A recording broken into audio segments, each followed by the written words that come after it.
that voice always gets me. 4 years into post-pandemic, and the recording in progress just brings me back. Okay, thank you everyone for joining us on the panel, everyone who is in the online audience right now. It's always funny to see names and faces, but not actually really be able to see you. Excited you're here. We're recording everything, so like I mentioned a couple minutes ago, if you have to jump off and get in the kitchen, don't worry about it. If you've got to go pick up your kid, don't worry about that. You're going to get a recording after this. We're going to talk about over the next 45 minutes or so in conversational form, opening up new locations, whether it's your first one or, as we were just talking about, maybe your 11th one in Carlos's experience. I think six for you, Rachel, or Dana. I know you've helped probably like 300 restaurants open at this point. A lot of different experiences. And I know Jordan, in his various experiences and in his new business, Starfish, has helped a lot as well. So we're going to dig into that. What I would love to do is do quick introductions for all of us, really interesting experiences and really great people who I'm lucky to call friends in real life outside of Zoom and webinars. So I'll start and then we'll go around. My name is Chanowski. I'm the founder of NuMarket. We are a funding platform for restaurants and other food and drink businesses. Would love to talk more about it after this or offline as well. Why don't we start off with Rachel? Hi, everybody. Thanks for joining us. My name is Rachel Miller-Munzer. I'm co-owner of two restaurant concepts. One's called Mama's Delicatessen, and one is called State Park. I've owned restaurants for 19 years now, which is shocking since I'm only 22. And we currently have three Mama's locations plus a fourth, which just opened this weekend / now 2 hours and 5 minutes ago, of Mama's Kibitz Corner. And we are signing the lease for a production kitchen and another cafe to be opened in the next few months. And we have one location of our State Park bar. Okay, I'm moving it over to Dana, who I was supposed to be doing this with in person today, and I had to bail. So I'm sad we have different backgrounds right now. I know. You would have looked good in front of the pink clouds, but here we are. Nice to meet you guys. I'm Dana Rozansky. And speaking of my background, best known as Miami Food Porn, I'm very subtle, but you can see a neon sign above my head, which is essentially a visual platform, food blog, call it what you will. I cover restaurants, big and small, food trucks, all the way up to fancy fine dining places, mostly in Miami, but I also will travel for food. And this really led me to create my own consulting and marketing firm specializing in hospitality and restaurants. So I've helped expanding brands like Carrot Express, for anyone who's familiar, between Miami and New York City, Omakai Sushi, places that started at a gas station, places that started with one location and now are upwards of 20 or 30. So nice to meet you guys.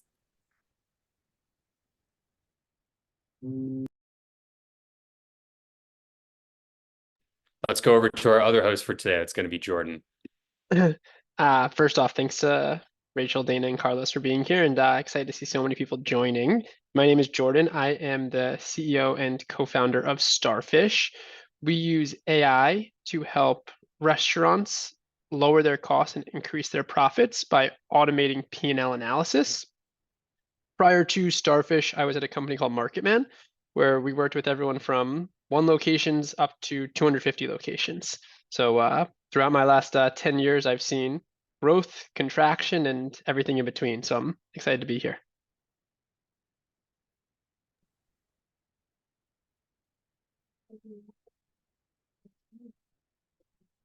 You got it, Carlos. I guess I'm last, but not least. So my name is Carlos Lopez. I am a founder, co-founder, and CEO of Tropical Juice Bar, as well as Caribbean Station Restaurant. We are based in North New Jersey. For now, Tropical Juice Bar is a fast casual location and concept, and then Caribbean Station is also quick service. And we are franchising the Tropical Juice Bar currently with 9 locations and 3 locations for the Caribbean Station. And I'm so excited to be here and share some of my experience with you guys and see what else, learn from the other people here, which is awesome. Yeah, and I've learned a lot from everyone who's on this panel already, so I'm excited to dig into this and be able to ask a lot of hopefully really good questions. Jordan, who has a ton of experience across the board here, came up with some really good ones for us all to go through. So what we're going to do is we're going to break this up into kind of 4 parts. We're going to talk about finding the right time and recognizing the right time for expansion. The second is going to be how to prepare for that growth. What do you need to do in order to actually press the button and click open on your new location, and then doing that thing, executing on the plan that you've created. And then we're going to talk about different learnings from the different experiences everyone's had in helping to or opening a restaurant. Please, if you've got questions, drop them into the chat. I see some familiar names in our participant list right now. Don't be shy. We are all real people. As I said to everyone before they got on, this is not like a bank interview or anything like that. We're all food people. Drop questions, whether they be big or small or whatever, into the chat. So let's get started. Everyone here has had a dream at one point in their life of opening up their own business, whether it be a brick and mortar, a pop-up, an online business. And you have that thing going on in your brain of, I should do this, I should do this, I should do this. What are some of the moments or insights that you had when you said, okay, now's the time to open door 1 or door 7 or door 12 or whatever that might be? Rachel, you want to start us off and tell us what was that moment when you decided we're going to open, let's say the Mamalas in Brookline, which we helped you with at NuMarket, which was middle of pandemic, really tough time to open up a restaurant. So for us, it was, we opened our first Mama's location in 2016, and it was a very ambitious project. We were sort of trying to be everything to everybody and undercapitalized and just doing a lot. And at some point we realized part of what was going to make all of our systems work was to start that we could produce more in our main location and to start working on a volume concept. And so that was kind of it. We had opened a second location in the Timeout Market, which opened in June of 2019. And so that was closed down during the pandemic, and we did not end up renewing there, partly because we had found this other location. We knew that we needed to open another location. We had the capacity to produce, and we were looking at we just sort of followed opportunity. We had 2 spaces that we were looking at, and this one seemed like it was the right place. So you mentioned something in there that I know we've talked about a lot, which is you found that you could produce a lot more in your first location in order to support multiple locations. Jordan, I know I'm blown away by what Starfish can do using AI and looking into financials. Are you seeing that those like economies of scale, or I don't know what the terminology would be, are you finding that data more and more, less and less, that people are able to expand because they've got that one thing, that one data point that says, okay, we can do better. We can open a new location and have more impact? Yes, but I also think that a lot of like where you expand to is like the qualitative feel. So I think like you can look at numbers and see, okay, quantitatively I'm ready from a financial standpoint, from an economies of scale standpoint, like Rachel's saying. And I think it tells you like, hey, I'm ready for location 2, 3, 10, whatever it is. But then you really have to like also feel qualitatively, where should that next location be? And I think that's like another part of the journey that's really interesting. And I can just tell you, and obviously the panelists know a lot better than me, but I can tell you like what we see a lot of customers doing is they talk to their customers every day, and they have customers coming in from too far away that they could visit your locations a lot more often if you were closer to them. So I think it's both combining that quantitative feel of, am I ready from a financial standpoint, with where are customers coming from, and then figuring out where do I go next. So if we talk about where to go next, Carlos, you've got 8 locations in a fairly close area, right? You're tri-state, but mostly northern New Jersey. How does that factor in for you? Yeah, so I mean, we're close. All of our locations are within 15 minutes away from each other. We have locations that are even less than a mile away from each other. And when it comes to opening a new location, our growth strategy is to grow from within out, for now, right? Once and I'm not taking off the table expanding to a place like Florida. Like, I was actually a couple months ago, I met with Jordan down there for a workation basically, but I had a lot of fun just sightseeing and taking a look at the different markets. But if I am going to expand somewhere that far, I need to build a team. So I need to have the capacity and be ready to build that team to support that expansion. So building the team for me, and also getting a feel for the market is number one. So Dana, we just heard Florida, and I'm looking at Dana. For anyone who just joined, Dana is the owner of Dana Rozansky Consulting, helps restaurants to open and market, and also do the best PR in the business. Also, Miami Food Porn, if you don't follow them on Instagram, my favorite Instagram account. The competition and the market out there probably better than anyone, especially in South Florida. But, I see you in New York all the time. When someone like Carlos comes to you and says, hey, we're thinking about opening this next location, how are you helping them to assess what's out there and how you find your niche or your market so that you feel ready to open? I mean, I think Carlos said it perfectly, which is you need to build a team, and you can do all the research in the world, but you truly need an insider locals perspective. And that's someone who lives and breathes, walks these streets, sees, well, there's a smoothie spot on that corner and they crush it, or they're empty, or there's a lot of foot traffic, or there's offices around this area. People are going to come before work or for a lunch break. So yes, some of it comes down to you doing your due diligence, but I do think having like boots on the ground and an intimate knowledge of not just the city, but the neighborhood, that really hyper local aspect is key. But come on down. We'll welcome you with open arms. Yeah, it's funny because as soon as I heard Miami Food Porn, everyone right on my notebook. I was like, I got to connect with her because she's in a market where I want to go to. And also all the other resources that you said that, I learned about you today.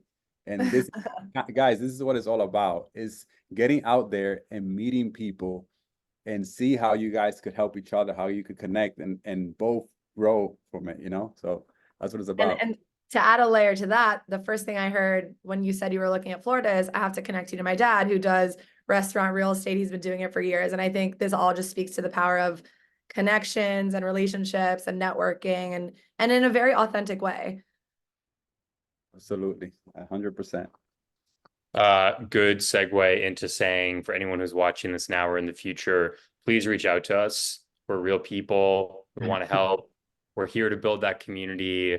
And it usually comes around and being invited to like fun dinners and and good stuff. Okay, Jordan asked me a really good question. I'm stealing your thunder, Jordan, a little bit here, but recently talking about assessing your financial health. There's the always present thing out there, which is owning a food business is a bad idea. Hear that all the time. And for the people on this panel, that's not true. So when you've thought about in the past, where I see some smirks and smiles of like, well, I don't know. I'm curious what factors or what data points or anything first come into your mind when you think, are we ready to do this financially? So I'll go first. With us, we started in 2010, our company, and we built it, like physically built our first location. I had cousins. I had my father, my their brothers. Everybody was in there collaborating, putting in their sweat equity into the business. And we didn't have that financial means. So if anybody's watching this and they're like, well, I don't have the financial means, like, listen, you have two hands and you have a voice that you could project to your loved ones and friends. And I always say that if you have enough passion for what you want to do, there's going to be other people, especially your loved ones, that are willing to put everything in the line to support you to build your dream. But it has to start with you. You have to be that driving force into getting things done. But yeah, in terms of first location, a lot of sweat equity went in there. No financing. Everything was either credit cards or savings. And let's fly here. Sorry, guys. See, real people. There's flies flying around, messing with me. And in terms of, but now though, as you expand and you grow, then you start meeting people that could teach you things, and you start learning how to build a proper business plan, how to get yourself attractive to certain banks. Which banks do you go to for what? Because not every bank is going to go and invest in a restaurant. There's specific niche banks that you need to learn and give them the proper documents. And I'm never going to forget something that an SBA, the director of the SBA for this region told me in a dinner that I went. She said, getting funding is easy. You give me paper and I give you money. And that stands true to this always, right? Like, you give them the right paperwork and they'll give you money. As simple as that, with a couple caveats. Just a couple caveats, right? Who else wants to jump in and talk about what the data points or financial considerations there are? I think one of the really interesting things about restaurants and opening a restaurant is people seem to open restaurants for fun versus for business. And I think that's why you hear so many people say, like, don't open a restaurant. It's a mistake, because like they look at it as like, it's a fun thing I can do on the side, or it's a passion project. But like, restaurants are businesses. And like, you cannot open a restaurant without a business plan, a strategy, projections. And I think you see so many of these new restaurants opening just like for fun, but to really like care and do it, it's like any other business you're starting. When I started Starfish, I put together, how much do I think it's going to cost? How much revenue can I make? What's our go to market? Like, you have to think about all of these things, and you can't just open a restaurant because you like to eat. That's the wrong reason to do it.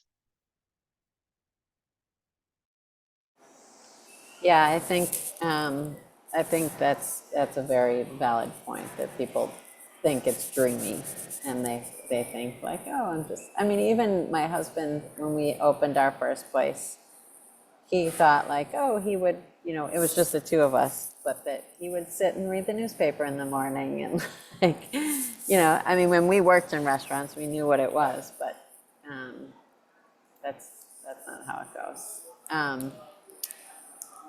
Yeah, I think, I mean, to me, it's this question ties back to the first one, that in terms, at least for expansion, financial data points are like, we really have had to think about volume and how we're going to increase our volume to work towards getting that bottom line to make sense in the bigger ecosystem of this business. Okay, I'm gonna thank you everyone for that. I think we're sort of on time with our agenda right now. I'm gonna move us into second space now, talking about preparing for growth. We're going to talk a little bit about the financial side of things, which I, of course, would love to jump into. But I want to talk first about the real estate side of this, finding locations. Dana mentioned earlier, or we're looking at, is there a smoothie place down the street that is empty, but there's one 3 blocks over that's full? So why don't we start with, well, Dana, I'm curious from your perspective, when clients reach out to you and they say, we're thinking about this new place in New York City or this new place in Miami. How are you, from a marketing perspective, less on the operational side, looking at the location? Do you have like hot zones where you say that's the right place, or this is an opportunity zone? what's your, from the master marketer point of view, I want to know. This probably is not a helpful answer, but local market knowledge and intuition. I think I'm looking at it from less of an analytical perspective and saying, yep, I know that corner. I go to that place. I see people walk by. I see men in business attire in the area. And it's almost like you gotta know it. You have to feel it. Of course, there's data points. There are numbers. I have friends on the real estate side who will ask me specifically about my restaurant clients. How are they producing? What do their numbers look like? Because they're looking to bring in another tenant. Very smart. That's not how my creative marketing brain works. But it is cool because when I've started with some of my clients, I would find out about the location once it was a done deal. But now I'm more involved in those discussions. And I have my sushi client calling me saying, we're thinking about opening a hand roll bar next to Carrot Express, which is a fast casual concept I work with. Can I talk to him? So I'm connecting them, and it's just everyone doing their due diligence. And part of it is research and numbers, and part of it is just knowing the area and a feeling that you get. So there's no particular like recipe for success, but there's a lot of factors that can help make an informed decision. Can I add? I mean, I totally agree with that. And I mean, I think, you know, I put myself down for sometimes not being more analytical about things, but you know, I think instincts go a long way, and I think that there's data that can be pulled also with your own eyes. Like when we opened Hungry Mother, our first restaurant with our partners, we sat outside and watched what was going on, and we still do that. Like, just observe what's going on in the neighborhood, and you're pulling data, but you're getting it yourself, and you're combining those instincts with not just flying by the seat of your pants. Okay, let me fully break this apart now, because Carlos, you just mentioned a little bit earlier, you know, you're in New Jersey, you're thinking about Florida. So, you know, you can't be sitting outside every day and you don't have that, oh yeah, I know that neighborhood, or I know those people. So what are you thinking about when it comes to your next location, if it's not going to be in your backyard in New Jersey and New York? So that's why I wrote down Miami food porn, because I need to connect with people that are going to be in those local markets and they understand what the traffic patterns are.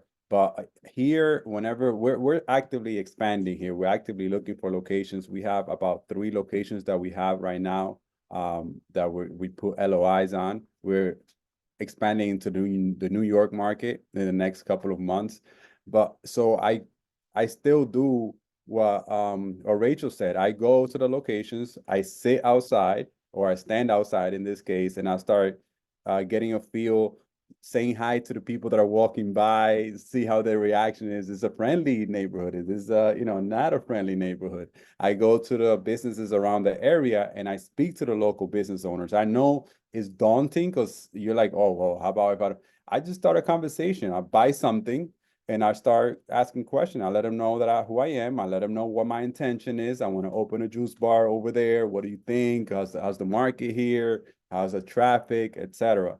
But going back to your question, definitely meeting up with someone in the local market and just bringing them as part of your team for that expansion. The data points are great, but I've seen how one location with the data points, I've seen how the traffic for one spot is in a lot and great, and then all of a sudden the other locations are sad and dull, and you might say, oh, maybe it's the operator. Maybe it's not. Maybe it's because this location is in a corner with great visibility and the sun is shining on it in the afternoon, and this location never gets a hint of sun and it's like sandwiched in and there's no visibility. So being present in the space, just looking at what's going on in your surrounding is a must when expanding.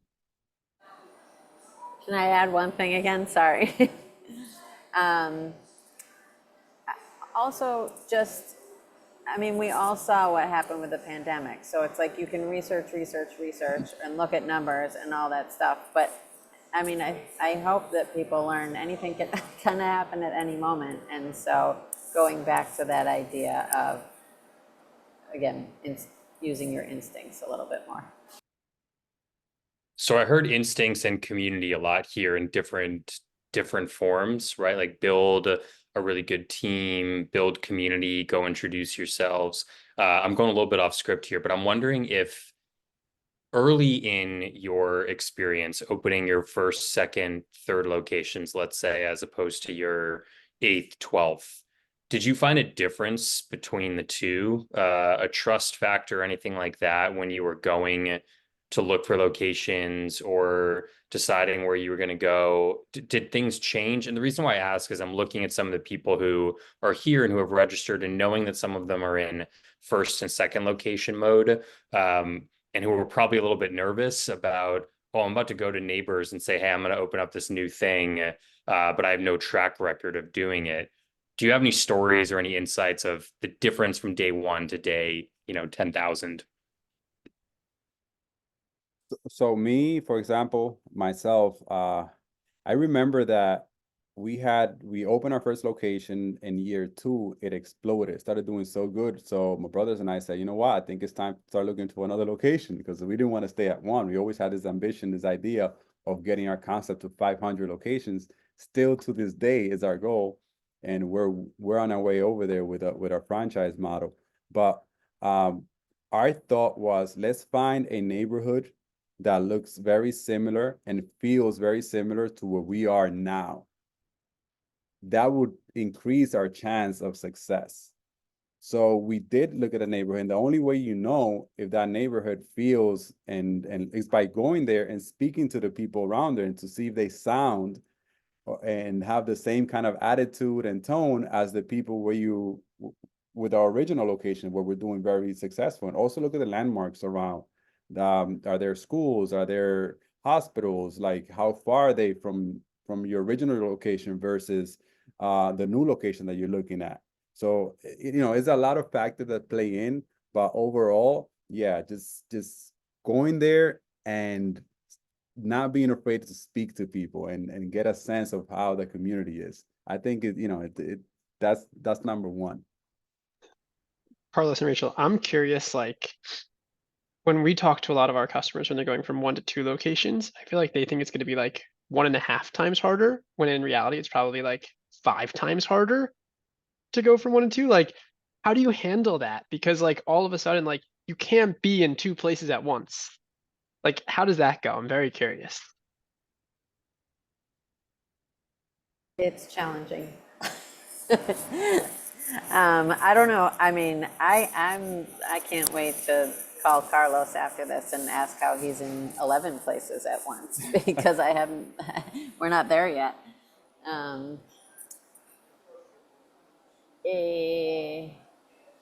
It's challenging. I mean, it's like you have to, back to what Carlos said, like part of it is having a team and people that you trust. I mean, that's a huge part of it. And you have to be able to let go of things and delegate and understand that things aren't going to be perfect and exactly how you want them to be. If you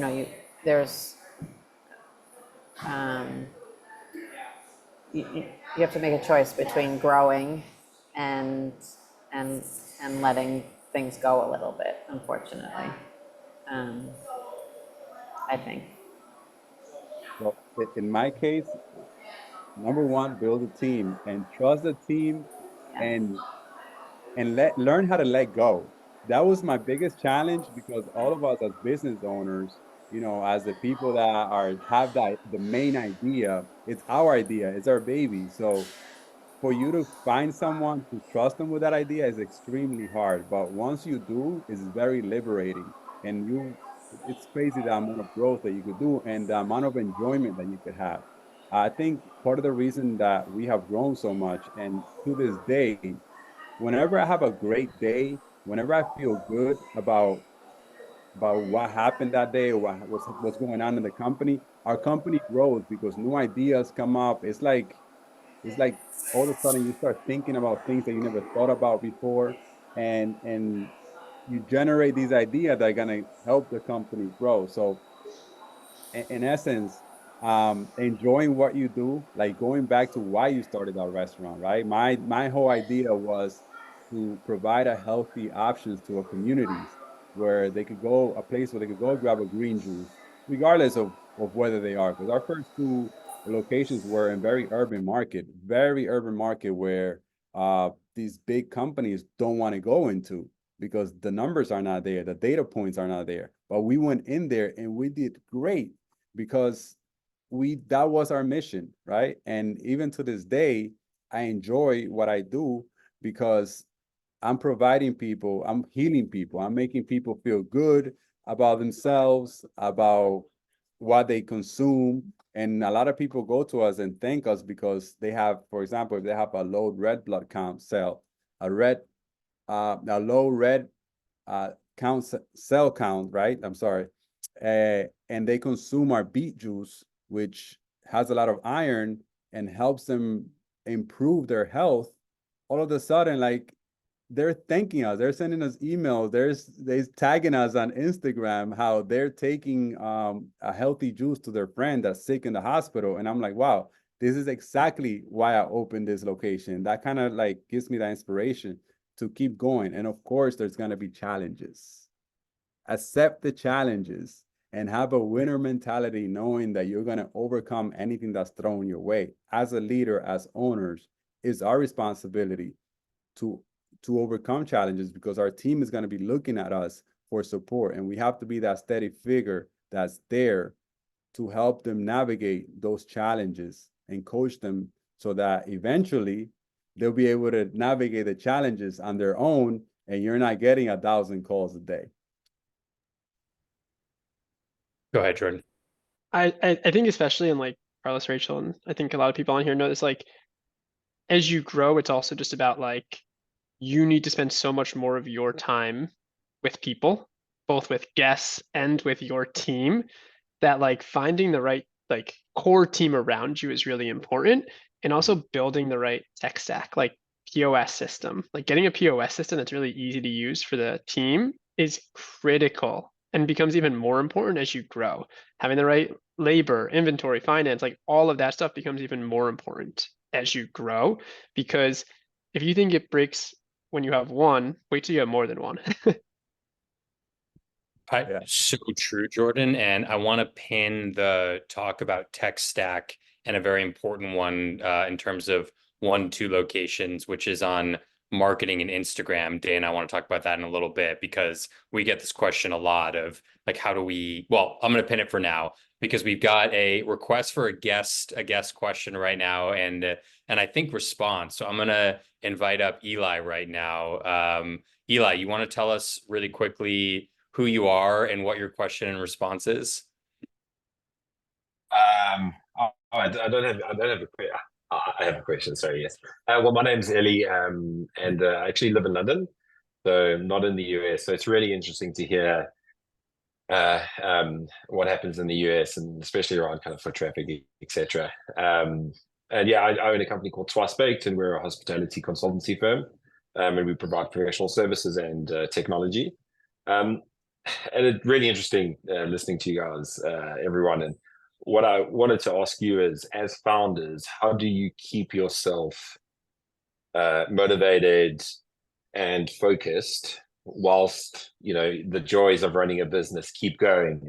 People call in sick and, suppliers don't turn up with product, etc. And those kind of, call them like the kind of chicken shit that falls in your day constantly that you have to keep mining over. Love to know from you guys how you feel, how you handle yourselves, and what do you do positive for yourself to kind of keep you in check. Well, I'll give it a first go. In my opinion, as you grow your business, it should become easier to manage. And the way it becomes easier is to putting systems in place and building a team that understands those systems, and they're constantly, developing their people and managing the systems, not the people, right? And in terms of like, so now what you do with that is, Alex, can you get the charger for me? I'm sorry. So what you do with that is you create buffers between yourself and the operations, so that, for example, you have in our case, we have shift managers we have key holders, we have assistant managers, we have general managers, and that's just in the location. Then above the location on a corporate level, we have assistant regional manager, operations officers, chief operation officer. We have chief administrative officer. And then if none of those people could resolve the problem, they can call me. So that's how kind of you're able to stay sane and stay focused on the growth and, keep going. Yeah, similarly. I mean, we have a unique position because we're 7 business partners, which we get constant flack for from our accountant and our attorney. They're like, no wonder you're not making money. You're feeding 7 families. But like what Carlos said, we've actually just started working with an executive coach last year, which I highly recommend, because there are 7 of us and we're all owners. And, we've done a really good job building the partnership and trying to establish roles, but we really needed help sorting that out. And we've been working on that over the past 9 months, and building, and we too have layers, but continuing to work to build in those layers so that we can grow. And I sit as the CEO of the group, so if they're seeing me at the register, people, it's not great, but my husband's the director of operations. And so I woke up this morning with a message that our manager called out at one location while we're trying to open up a brand new location at 10 a.m. And, we haven't put all those safeties in place yet, and that we continue to keep working on that. So I love the insights here of like getting a coach, having a team that you trust, coaching your team, setting up the pillars for success. I also want to call out something that I know I need to do better, which is letting go. And you all have mentioned like letting go. Things are going to go wrong, especially as you go from 1 to 2. Ellie, thank you so much for the question. Really good one. And hello from the other side of the pond. I miss it out in London, so we'll have to connect after this. Dana, I want to go back to the thing that I was talking about pinning before. Rachel just said, I'm the CEO and I'm at the register. And from a marketing perspective, I know we hear all the time that people love restaurants because of the people, right? Like you go in and you say, Rachel or Carlos are the owner. I love supporting them. I love that they say hello to me. How are you helping businesses, or how do you help them to understand that when you open up your 2nd or 5th location, like you can't be at all of them. So you have to use other tools to, get the brand out there, get your name out there in a way that still is attached. So the first thing I wanted to say, and I didn't want to interrupt you, Rachel, is I don't think it's a bad look. I actually think it's a good look. As a consumer, I find it very endearing and heartwarming when I know that the owners are just as hands-on and there's no hierarchy or I'm above this. Obviously, you don't want to be working the register. You have bigger fish to fry. But from my perspective, when I see people that I know are high up the chain just doing every job, I'm like, cool. That makes me want to support you even more. So give yourself a break on that one. And yeah, as a consumer, I go to restaurants for a number of different reasons. And same with when I'm wearing my marketing hat. Of course, the food is important. Food is king. But for me, it actually takes the backseat to the experience, which is built on so many different principles. And part of that is the people behind them, which is huge, right? Like, I like you. I like your concept. I see you hustling. I want to come back here versus the faceless restaurant in the corner that has similar food. The ambiance, like all of these factors are important, but I'll give you a real example. There's this place in Miami called Crust. It's just like this family comfort food, pizza, enormous portions that I've gone with my family for years on Sunday nights. We all have that spot. And the owner, Anita, comes in and hugs everyone so tight. You're like, are we best friends? Does she do this to everybody? I don't know, but I'm not asking questions. They give you some limoncello at the end. I don't even care what the food tastes like at this point. I am in it for Anita. I will go back for Anita.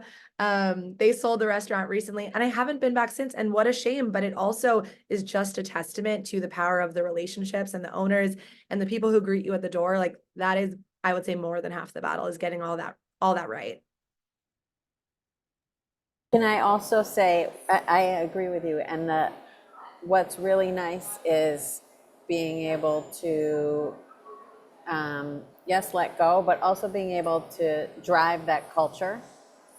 I was in Brookline yesterday getting a coffee, in our Brookline location, getting a coffee in the morning, and I've been there periodically, and I see these two grandparents come in with an infant and like a 2-year-old or 3-year-old. And I've said hi, I sort of know who they are, but I watch their relationship with everybody that works there and with the cooks. Yesterday, the kids standing up, looking at the cook, and the grandmother saying, "Say hi to Paula. Don't forget to say good morning to her." And so I think part of growth and letting go is training, and building a culture is really important to being able to grow and expand. And trusting that your team is going to model whatever example that you've set, which clearly is working. And something that I touch upon as it relates more to marketing and social is tell your story. Maybe you're doing that. I'm not sure how much you're doing that, but people like a success story. People want to hear how you started that first location, the struggles, the challenges that Carlos was mentioning. Like, it doesn't have to be a pretty picture, literally or physically, or theoretically, but tell us about how you got started. Like, show us old pictures, talk about your successes and wins. I think that people like the human side of the business too. And I've seen it with one of my clients in particular, the one I mentioned in the beginning, started in a gas station. And now there are almost 30 locations. They've expanded outside of Florida to New York City. They're about to sign their 4th lease in New York. And I don't think we're pushing that story enough. To me, that's the coolest thing. It's the first thing out of my mouth when people haven't heard of it. I want them to know, because now you see the success story. Well, let's take a look back and see where that came from. I think that helps build a lot of brand loyalty. I want to add something that both of you said. Telling the story, number one, I think part of our success has been because we have gone into that community and we're not afraid of saying where we come from. Like, if you go into our website, tropicaljuicebar.com, or Instagram at Tropical Juice Bar, you'll see that our story is out there. I come from very, very humble beginnings. You guys wouldn't even imagine what kind of conditions I grew up in until I was 8 years old, before I came to the United States. It's crazy, right? No running water, no electricity. I was in the rainforest somewhere, and that's my origins. That's where we come from. And we are not afraid of telling that story. And the other thing, you spoke about culture. With culture, what I could give the viewers is focus on your values. What are your core values, right? If you look behind me, this is our corporate office. They're posted there. Our managers are in and out of here, and every day they come and they see the values. Our values are in every locations. And then we have a mission. What is their mission every single day in the stores? So you give the team focus, you give them what are the principles that you expect them to follow, and then you start hiring around those values and those principles. If your principle is cleanliness, and then you interview somebody that doesn't have proper hygiene, do not hire them, because does not represent your brand. And if you bring them in, it's gonna hurt your culture, right? Because other people are not gonna feel comfortable working with that person. That's just an example. But again, values, mission, have the vision. Our vision is 500 location by 2030. That's very clear in all of our staff's mind. So now they understand that, wow, if I'm working in this company, I have a future here if I decide to stay with them for longer. So you give them hope as well. So much to dig into here. My digital notebook of what to get back to is going out of control. So I'm going to try to keep us on track. We've got under 15 minutes left. But I think what everyone was talking about just now, we talk a lot about a NuMarket, which is emotion over promotion. That's what people are going to connect to at all points of your business. but I'm gonna get us back to the nitty-gritty a little bit because I'm getting questions personally also right now. One that I think is a really good one. It's from Nama at Lighthouse saying that coaching the team is really important, but it's also time consuming. Do you have tricks for how to make it happen effectively? You know, your teams are in the 50s and hundreds at this point. How do you coach the team on your mission and values? How do you coach them on cleanliness? How do you do all those things you have to without it being all of your time? Every single day, every single minute. And honestly, again, I'm going to defer to Carlos if he's got tips because we haven't cracked this one yet. We have a training program. We, set the expectation, but you have to just keep like hammering it in, unfortunately. We've found. Again, I'm open for suggestions. So you're on the right track. Having a training program, we use a digital training platform. So we have onboarding is second. You could hire the right person. You have professional interviewers, what I like to call them. They do great in the interview. And then if you don't have proper onboarding, which is I know I'm saying onboarding and it sounds like a big thing. It's just a PowerPoint presentation with your values, explaining what the company is about, where you want to take the company, what are the main expectations, right? And then after that, it's creating a hierarchy. Like I mentioned before, you have your general managers. Those people have to live your values in and out. And not just that, but they have to lead the team and make them grow with those values, right? And we have a rule: hire slow, fire fast, right? So you take your time hiring somebody, interview them once, twice, 3 times if you have to, if you're not sure. And then if you see that that person messes up with one of your values, let them go right away. Don't I know we like to, oh no, it's hard to find out there, pull this time with this person. It's gonna be worse if you let the issue just dwindle, the person just keep going. So and for a lot of people that are out there, we have over 100 employees, right?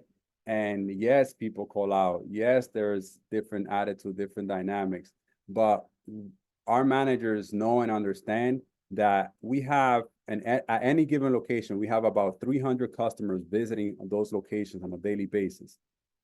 If our managers cannot find an employee with 300 people visiting our stores every single day, they're the problem, not the people that are coming in. So you have to, as leaders, as founders, as CEOs, you have to let them know that it is possible and set those expectations that you will find the right candidate. The right candidate does exist. And if you have a manager that says it doesn't exist, then get rid of that manager because they're going against what your beliefs and your values. That makes a lot of sense. I hear you on that, Carlos, for sure. Going back to the storytelling aspect for the next stage of this, Jordan, I want you to jump in here and talk a little bit about Starfish because let's say you've got a perfectly trained team. They are doing all the things that Carlos just mentioned, Rachel just mentioned. You're telling the story like Dana was talking about, but you're still not finding efficiency that you need from the team. This is where I'm obsessed with Starfish as a product because it combs through all of your data and gives you back insights that are going to help you. Can you talk about how those might help with training your team and finding ways to be more efficient as you open more locations? Yeah, so I think we believe in 2 things fundamentally here. Like number 1, to have a good team, you need to empower them. And that means giving them access to data in a comfortable way, right? They don't need to see everything, but giving them access to certain portions of the P&L, making them really feel like they're owners of the business. And then number 2, like bite-sized pieces. I think a lot of the people that are getting hired are younger. And I mean, like the studies on what attention spans used to be to what they are now, it's crazy. So I think like what we believe really deeply in Starfish is like number 1, empowering team, and then number 2, giving them bite-sized pieces. So for us, that's tasks of what they should do to run a better business and how they can lower costs and increase profits. But on the training side, that might be a 90-second video about how to prepare food or prepare an ingredient instead of a 3-page PDF. So for us, it's just empowering the team and then giving them bite-sized takeaways that they can really run with and make an impact on. So I want to jump in real quick. We are a customer of Jordan. Jordan, great product, Starfish, all the Thank way. you. So how we've used that is that, you know, Jordan and his team, they send us about 3 or 4 points every week of things that we should look at as a business. Hey, your cost of goods sold is a little higher in this location compared to the previous period. Like, you might want to look into it. And then when we do look into it, we know what it is already. So like, okay, we knew that, you know, that was a bill that, you know, it wasn't entered, or that was sent wrong, or we're like, let's get our team to find out why.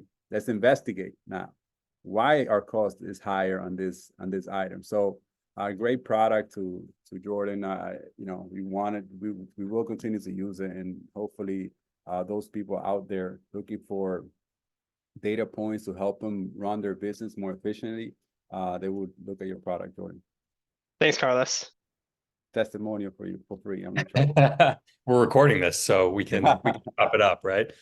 Okay, we've got 5 minutes left. I'm going to go into like podcast host mode and do some rapid fire questions one-on-one. What I'm realizing, though, is that this conversation was great. We need to have a follow-up. Someone commented that the next seminar should be on coaching your team, and it sounds like we could do that. All right, really pointed questions. Let's go Rachel first. We got to talk about my and NuMarket side of things, which is funding. You know, you've used NuMarket. I think people who are on here know what NuMarket is. We're a crowdfunding platform for food businesses. Outside of your $250,000 that you raised on NuMarket, what are you doing when you are looking at a new location and saying, we've got to fund this thing? I feel like I'm like the counterpoint to Carlos. He lives in this, he's built this amazing business, and I'm like, I'm still slumming it.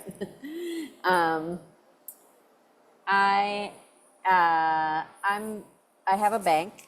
I mean, I've developed a relationship with my bank. I will say that has not been all roses. We have taken out a couple of loans from them through the years. Most recently, I was not able to borrow money through my bank that I have, that I process $8 million in payments through. So that is a sore spot. I think we also have investors and, you know, and friends and family that contribute. And we're still, you know, I feel like I'm still building a foundation of what we're doing, as I talked about. We're trying to build our volume to get our bottom line to work. And, you know, without that, it is actually really hard to get financing. Things have to look good on paper. And, you know, even with a story, even with it's hard. It's challenging. You and I have talked about this a lot, and I think that there's a real, you know, market for small businesses that's not fulfilled by big banks because they can't take the risk. Yeah, stay tuned on more solutions on that. Rachel and I talk about this a lot. Carlos, can you give really quickly anything outside of traditional bank loans? I know you mentioned some credit card debt, which if your business goes great is okay, but if it doesn't go great, can really ruin you. Do you have anything that you want to add in terms of financing sources outside of that? You're muted. Sorry, Carlos. Yeah. So when you're starting a business, the first thing that you have to have is a lot of faith, right? You need to have this tremendous amount of faith that business is going to be successful. If that's not there, then you should not start a business. And then once you have that faith, right, because I believe once you have the faith and you understand that the business has to succeed or it will succeed, failure is not an option. Now you have the confidence to invest your personal funds. You could go and ask your mother, your grandparents, because you have this confidence that business will succeed, you know? And that's one source that Rachel mentioned as well. Credit cards, huge. Build up your credit as much as you can. Primarily the 0% offers, right?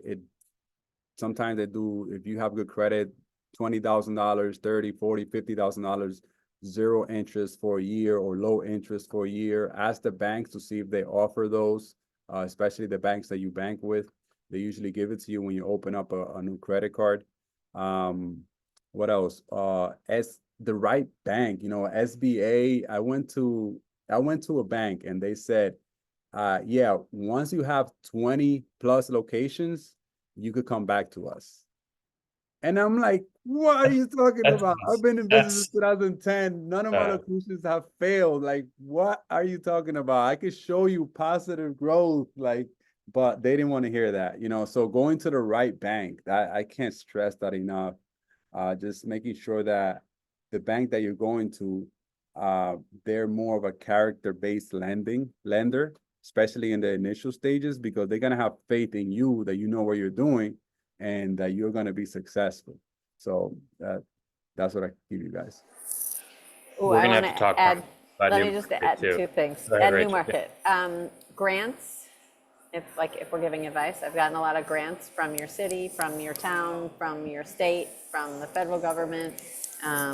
We do workforce training grants to get our people trained up. We've also gotten other grants, you can get a grant for developing your storefront or things like that is a really good source of money. And credit, I don't like to think that I rely on credit card debt, but actually we have a credit card that's a charge card, and you can defer your payments. It's an Amex Plum card. I recommend everybody look into it. You can make money off it, and it can save your life when you need it to. Also, that's great, Rachel. Also, if you guys look into equipment financing, there are companies out there that that too. They do equipment financing, and you'll be able to equip your whole entire place with a loan, and then get a separate personal loan or another different loan for the build out of that new location. That's also an option. Okay, love all those. I would love to talk about the financing side of things for another 3 hours. I nerd out on this. I think it's one of the most broken systems that we have in the US and worldwide, if Ellie's still here in the UK. But I want to ask, we're already over time right now. You all are the best. I want to ask one more question, end on a -2 positive note, and this is of Dana. So we've talked a lot about getting your doors open for location 4, 8, 10. What happens when location 6 opens and no one comes in? And you're like, wait a second, 1 through 5 were packed and we were ready. Dana, I'm going to put all of the burden on you right now. What are you telling your clients when they're like, why isn't anyone walking into this, my shop right now? What can I do?